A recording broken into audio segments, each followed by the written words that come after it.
వీరు అడుగు పెట్టని రంగం లేదు, వారు సేవలు చేరని ప్రాంతం లేదు. అంతేందుకు నిలువెత్తు నిదర్శనంగా నేనే ఉన్నాను. గ్రాడ్యుయేషన్ తర్వాత ఏం చేయాలో ఎటు వెళ్ళాలో దిక్కుతోచిన పరిస్థితి. చదివిందేమో తెలుగు మీడియము.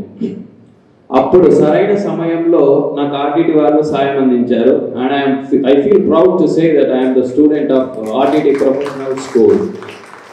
సో నేను ఆర్టీటీ ప్రొఫెషనల్ స్కూల్లో 2016లో పోర్చుగీస్ లాంగ్వేజ్ ఫినిష్ చేసుకున్నాను. And now I'm working as a pricing specialist in one of the international companies which is Lennox international.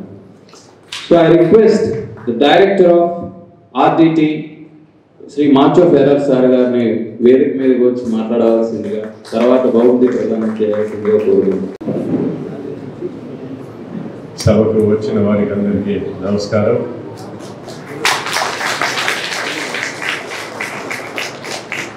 క్షమించాలా, సమయానికి రాలేకపోయినాను.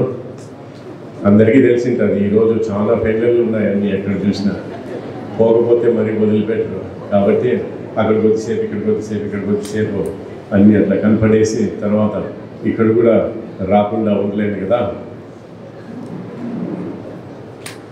అశోక్ తర్వాత ఆ యొక్క సిబ్బంది ఇంత మంచి కార్యక్రమం చేసినప్పుడు ఇక్కడ తప్పకుండా రావాల్సిన అవసరం ఉంది.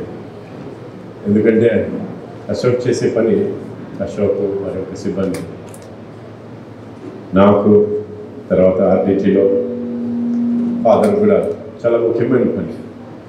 ఫాదర్ ఎన్నో కార్యక్రమాలు చేసినారు ఈ 55 సంవత్సరాల్లో. దాంట్లో ముఖ్యమైన ఉద్దేశం ఒకటి ఫాదర్కి ఏమంటే ఇతరుల్లో కూడా ఆ సేవాభావము, ఇతరులకు సహాయం చేయడము, ఇతరులను ఆదుకోవడము, ఆ భావన తీసుకొని రావాలా అని చెప్పేసి ఒక ముఖ్యమైన ఉద్దేశం. సో దాంట్లో చాలామంది ఆర్టీటీలో పనిచేసిన వాళ్ళు కూడా ఫాదర్ మీరు పోండి బయటికి పోయి ఇంకొక దగ్గర ఒక సంస్థను ఏర్పాటు చేసి మీకు చేతనైనది మీ ప్రాంతంలో మీరు చెయ్యండి అని అట్లా కూడా తయారు చేసి పంపించింది.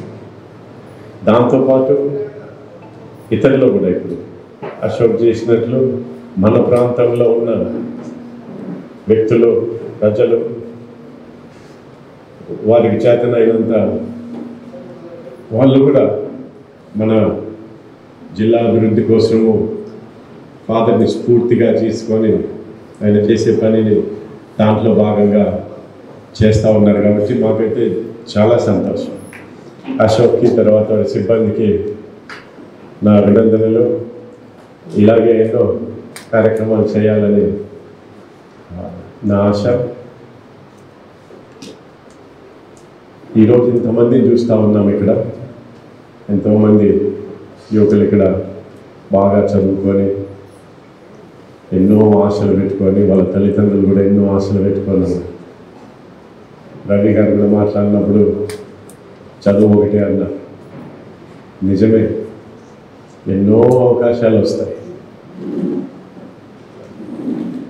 నేను అనంతపురంలో పుట్టి పెరిగినాను. నాకు తెలుసు మన జిల్లా ఎట్లుండిందో ఈరోజు ఎట్లుంది. ఆర్టీసీలో కూడా 2004లో మన పిల్లలకి విద్యాభివృద్ధిలో ఒక అవకాశం కల్పిస్తాము, ముందుకు తీసుకొని పోదామని ఒక స్కాలర్షిప్ ఏర్పాటు చేస్తాము 2004లో. దాంట్లో ఎన్నుకోవాలంటే కనీసం ఒక 500 అన్నా రావాలా అని పెట్టించినప్పుడు 2004లో.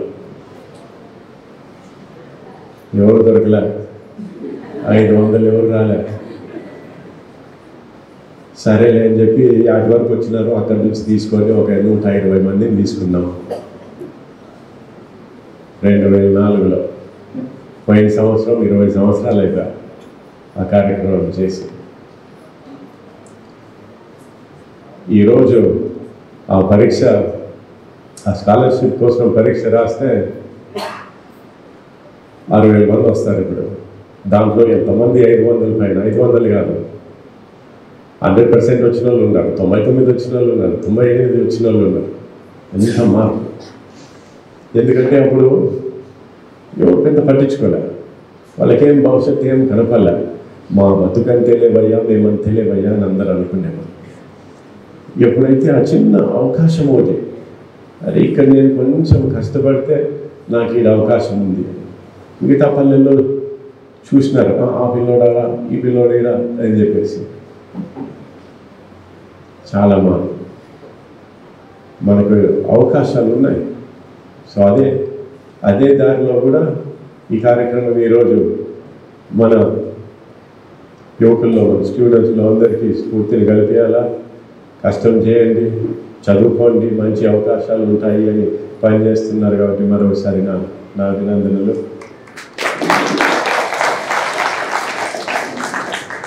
ప్రొఫెషనల్ స్కూల్ అన్నారు కదా, ప్రొఫెషనల్ స్కూల్ స్టూడెంట్, అది కూడా ఒక చిన్న కార్యక్రమం. కొంతమందికి మన విదేశీ భాష, ఫ్రెంచ్, స్పానిష్, జర్మన్, ఈ భాషలు. ఎందుకంటే చాలామంది ఇప్పుడు గ్రాడ్యుయేషన్ అంట, హైకోర్ట్ అంట, లక్షలు ఉన్నారు మనకి. ఆ లక్షలకి ఏం తేడా? నీలో ఏదో ఒకటి కొంచెం తేడా ఉండాలి కదా. ఆ తేడా ఏంటి? ఓ భాష నేర్చుకోవడం. నిజంగా ఆ కార్యక్రమం అనుకున్నాం, కానీ దాని తర్వాత ఎంత ఇదిగా ఉంటుందని ఎప్పుడూ అనుకోలేదు. దాంట్లో నాకు తెలిసి 100% ఒక సంవత్సరంలో ఏదో వేరే భాష నేర్చుకొని ప్రతి ఒక్కరు ఎక్కడో ఒక దగ్గర, బెంగళూరు కానీ, చెన్నై కానీ, హైదరాబాద్ కానీ, ఎక్కడో ఒక దగ్గర ఓ మంచి స్థాయిలో ఉన్నారు. ఒక సంవత్సరం పాటు ఆ లక్షల్లో ఉండే వాళ్ళందరికీ వీళ్ళకి తేడా ఏమంటే ఆ భాష. మనల్లో భాషలు బాగా నేర్చుకుంటారు, ఎంత కష్టమేం కాదు. మనం చిన్నప్పటి నుంచి మనం మూడు నేర్చుకోవాలి. తెలుగు నేర్చుకోవాలా, హిందీ నేర్చుకోవాలా, ఇంగ్లీష్ నేర్చుకోవాలా. ఇంకోటి ఏముంది? ఏం లేదు. కాబట్టి ఇటువంటి అవకాశాలు ఆర్డిటి యొక్క ఉద్దేశం కూడా నీకు వచ్చి తినిపించే కాదు, నీకు అట్లా దారి చూపించేకి నీకు ఒక అవకాశం కల్పించు. మిగతాదంతా నువ్వు చూసుకోవాలి, చేయగలుగుతావు, చేత అవుతుంది. చేతకాంది ఏది లేదు ప్రపంచంలో. ఫాదర్ సిస్టర్ అనంతపురంకి వచ్చినప్పుడు వాళ్ళిద్దరూ, ఇంకొక ముగ్గురు, 5 మంది. ఆ 5 మందిని చూసి అందరూ ఏమన్నారు? ఏం చేస్తారో పోయి, వీళ్ళు ఉండేది 5 మంది ఉన్నారు, ఎక్కడి నుంచో స్పెయిన్ నుంచి వచ్చినాడంట, ఏం చేయగలుగుతారు అని చెప్పేసి. నమ్మకం ఉండాలి. ఫాదర్కు బలమైన నమ్మకం. ఏదో ఒక స్థానం, ఒక స్థలం ఎన్నుకొని ఆ నుండి ఆ సమాజానికి సేవ. ఈరోజు 5 మంది నుంచి ఆర్డిటీలో దాదాపు 3000 మంది పనిచేస్తారు. ఆర్డిటి హాస్పిటల్స్లో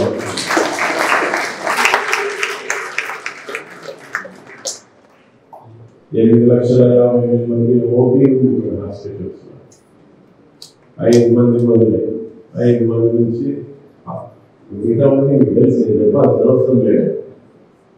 నేను ఎందుకు చెప్తానంటే, నీలో నమ్మకం నువ్వు పెట్టుకో. మనం చేయగలుగుతాం, తప్పకుండా ఎదగలుగుతాం, నీ కళలను పూర్తి చేయగలుగుతాం. సో థ్యాంక్ యూ అందరికీ, నా అభినందనలు. ఇక్కడ ఉన్న పిల్లలకి అందరికీ కూడా ఆల్ ద బెస్ట్. మీకు థ్యాంక్ యూ వెరీ మచ్.